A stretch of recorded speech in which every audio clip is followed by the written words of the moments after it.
כתבה של רבי דדרי.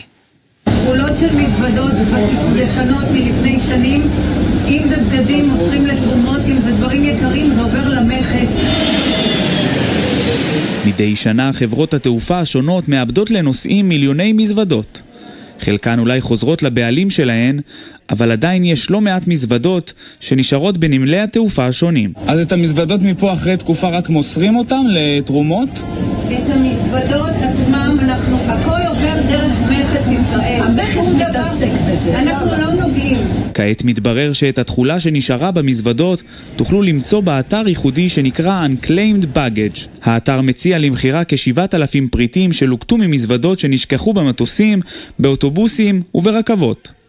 האתר הזה מציע מגוון רחב של פריטים, בין היתר מותגי על מוכרים שנמכרים במחירים נמוכים יותר.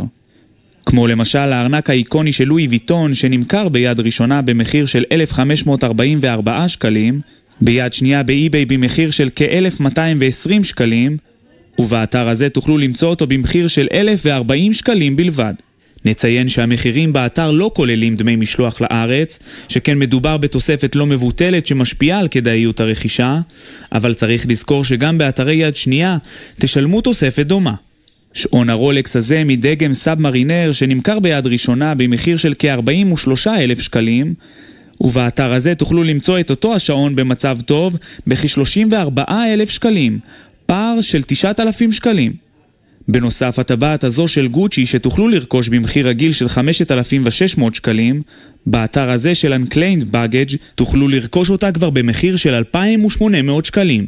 שוב, פער גדול מאוד. אם אין דרישה, בסופו של דבר, המכס פותח, אם זה בגדים זולים מעבירים לתרומות, אם זה דברים יקרים, המכס עושה עם זה, אני לא יודעת מה, אולי מחירות פנימיות, אולי דברים כאלה. במקרים שבהם המזוודות אינן נאספות או משוחררות מרשות המכס, המחוקק הפקיד בידי המכס את היכולת החוקית למכור או להשמיד את תכולתן, באם עברו יותר מ-45 יום מהגעת הסחורה לארץ. לכן, על כל נוסע שמתעכב באיסוף המזוודה שלא לדעת, שהמכס עלול להשמיד או למכור את תכולתה, ומומלץ ליצור קשר עם חברת התעופה.